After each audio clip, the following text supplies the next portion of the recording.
Hello दोस्तों, मैं नारायण। चलिए आज स्टार्ट करते हैं यूएसडी आयनर से। ओवरऑल आज भी थोड़ा यूएसडी आयनर 0.80 थोड़ा बहुत हल्का ही डाउन है।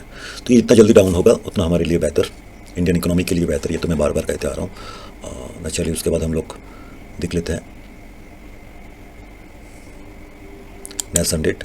अभी 450 पॉइंट का डाउन में चल रहा है। ओके। लेकिन डाउ जोन्स बढ़िया चल रहा है, 350 पॉइंट के करीबन करीबन प्लस में है। 330 40 50 ऐसे अप डाउन कर रहा है, तो ये बढ़िया है। निक्की निक्की थोड़ा बहुत 500 पॉइंट के आसपास कुछ डाउन है, तो ठीक है, थोड़ा बहुत पुल बैक कर रहा है, तो ये कर सकता है। गोल्ड में 63 पॉइंट का भी प्लस में क्लोज हुआ है।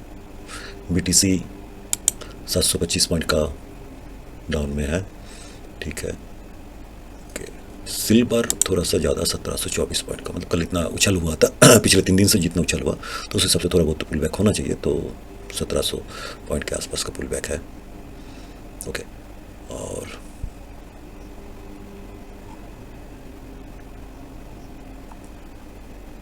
सबसे बढ़िया इंटरेस्टिंग जो है वह है हमारा क्रूड ऑयल, क्योंकि हम लोग सभी चाहते हैं क्रूड ऑयल जितना जल्दी हो सके उतना डाउन हो जाए।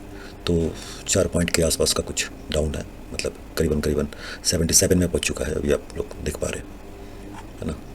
77 अभी रियल टाइम, रात को 1:17 में 77। ओके। तो बढ़िया, ये जितना जल्दी डाउन होगा उतना ही बढ़िया है हमारे लिए। हमारा आईएनआर भी मजबूत हो जाएगा उस हिसाब से। तो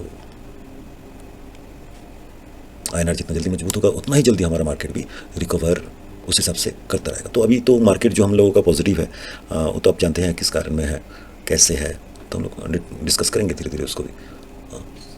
विक्स भी आज थोड़ा सा डाउन है, तो वोलेटिलिटी भी थोड़ा धीरे धीरे कम हो रहा है। तो इसमें दिक्कत की कुछ बात नहीं है, जितना वोलेटिलिटी कम होगा उतना ही बेहतर है।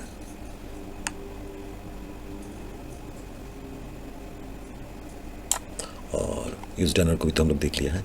तो चले आते हैं अभी स्ट्रेट एकदम निफ्टी में। तो निफ्टी में पहले गिफ्ट निफ्टी में आ जाता है। गिफ्ट निफ्टी में अगर देखा जाए तो आज का क्लोजिंग हुआ था मार्केट करीबन करीबन 3:15 को। हमारा जो मार्केट था वो करीबन क्लोज हुआ था इस लेवल पर 23,990 के आसपास। तो वहाँ से धीरे धीरे करके 24,070 तक निफ्टी, मतलब इंटरनेशनल मार्केट में यहाँ तक गया था। तो अभी 24,007 पॉइंट में करीबन करीबन चल रहा है। तो ठीक है, इसको देख के अभी कुछ जजमेंट नहीं कर सकते। दाव प्लस में है, नैस्डैक थोड़ा डाउन में है, तो ठीक है। ओवरऑल देखते हैं कल मॉर्निंग में क्या होता है। तो मार्केट ओपन होने से पहले मॉर्निंग मार्केट, अभी भी रात का भी तो मार्केट थोड़ा बहुत चल रहा है, तो मॉर्निंग में ये पलट भी सकता है। तो देखते हैं क्या होता है। ओके, उस हिसाब से प्लान करेंगे। तो सीधा हम लोग चले आते हैं हमारा डायरेक्ट निफ्टी में। तो निफ्टी में हम लोग जैसे प्लान किए थे पिछले कुछ दिनों से, तो मार्केट बढ़िया उस लेवल पर सस्टेन किया है ना। हम लोग जब मार्केट 23,200 के आसपास था या तो 23,000 के आसपास घूम रहा था, तो उस टाइम हमने बैक टू बैक बोला था कि 23,070 का ये सपोर्ट होगा, 23,000 के नीचे कैसे रख के हम लोग करेंगे, है ना। तो ये सपोर्ट पॉसिबिलिटी है 23,000 का सपोर्ट। अगर 23,000 का सपोर्ट ब्रेक डाउन होता है तब हम जाके सोच सकते हैं 22,900 800 700 या 500 600 तक, है ना। तो ये नबत नहीं आया 23,070 से 2 दिन मार्केट वहाँ पर ही आया, सपोर्ट लिया, मतलब 23,100 के आसपास। वहाँ से मार्केट पलट गया। तो हमारा रेजिस्टेंस था, पहले रेजिस्टेंस था यहाँ पर 522 का, फिर रेजिस्टेंस 824 का, फिर 23,900 से लेके 24,200 का। तो अभी मार्केट यहाँ पर ही फिलहाल घूम रहा है। ओके। तो कल के लिए हमारा क्या होगा? अगर मार्केट गैप अप ओपन होता है तो हम देखेंगे 24,100 के ऊपर सस्टेन कर रहा है या नहीं। अगर 24,100 के ऊपर मार्केट सस्टेन कर रहा है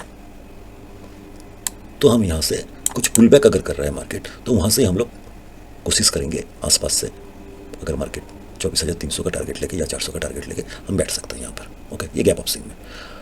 और अगर मार्केट फ्लैट ओपन हो रहा है, फ्लैट अगर ओपन हो रहा है आसपास में, जहाँ पर आज क्लोज हुआ 23,990 95 के आसपास, यहाँ पर अगर फ्लैट हो रहा है 10-20 पॉइंट प्लस माइनस में, तो उस टाइम देखेंगे कहाँ पर ब्रेकआउट हो रहा है, ब्रेकआउट होने के बाद कहाँ सस्टेन हो रहा है, या तो ब्रेकडाउन होने के बाद कहाँ सस्टेन। अगर ब्रेकडाउन हो रहा है तो लेट्स नहीं होगा, ब्रेकआउट होगा तो हमारा टारगेट स्टेप बाय स्टेप 24,100 होगा। फिर हम प्लान करेंगे 24,200 24,300 24,400 के लिए। ओके, ये स्टेप बाय स्टेप ऊपर का रेजिस्टेंस बनना स्टार्ट होगा।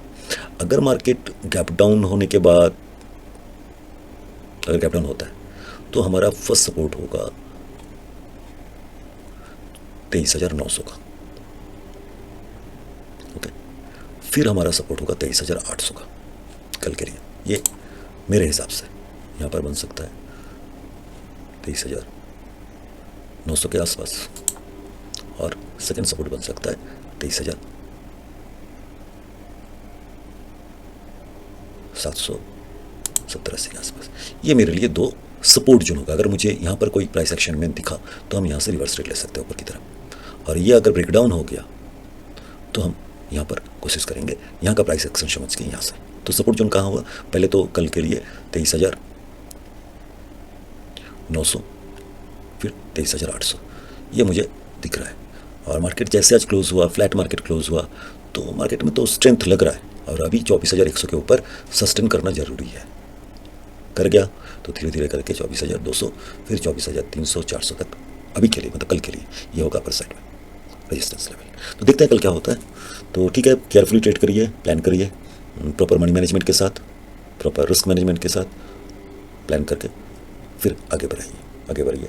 और मैं बार बार बोल देता हूँ, ये टोटली हम लोग लर्निंग एंड एजुकेशन पर्पस में इसको यूज़ कर रहे हैं, कोई बाई सेल रिकमेंडेशन नहीं है। अगर आपको कोई इन्वेस्टमेंट प्लानिंग या तो जो कुछ भी है आपका जो इन्वेस्टमेंट सिविल रजिस्टर गाइडर है उनसे बात करिए, उनसे बात करके आपका डिसीजन लीजिए। ओके, तो ये लर्निंग एंड एजुकेशनल पर्पस, जैसे आज मार्केट सपोर्ट लिया, जहाँ पर सपोर्ट लिया, या तो पिछले दिन जो सपोर्ट लिया कहाँ पर यह हो सकता है लर्निंग बन सकता है, तो वही लर्निंग एंड एजुकेशन पर्पस मैं मेरा व्यू पॉइंट आप लोगों के साथ शेयर कर रहा हूँ। बाकी आप लोगों का जो व्यू पॉइंट है वो भी आप मुझे यूट्यूब में कमेंट करके बताइए। ज़रूर सब्सक्राइब करिए चैनल को, बेल आइकन को दबाइए, वीडियो अपलोड होने के बाद आपको पास मिल जाए, क्योंकि मैं ज़्यादा थोड़ा सा लेट नाइट ही हो जा रहा है कुछ दिनों से अपलोड करते हुए वीडियो को। ठीक है ना, लाइक शेयर्स ये आप लोगों की जिम्मेदारी है। कम्युनिटी को स्ट्रॉन्ग करना है, बढ़ाना है, तो like share comment subscribe bell icon दबाना, ये सब आप लोग करते रहो। आप लोग कर रहे हो, और भी बेहतर चाहिए। Okay, thank you guys. नमः शिवाय, हर हर महादेव।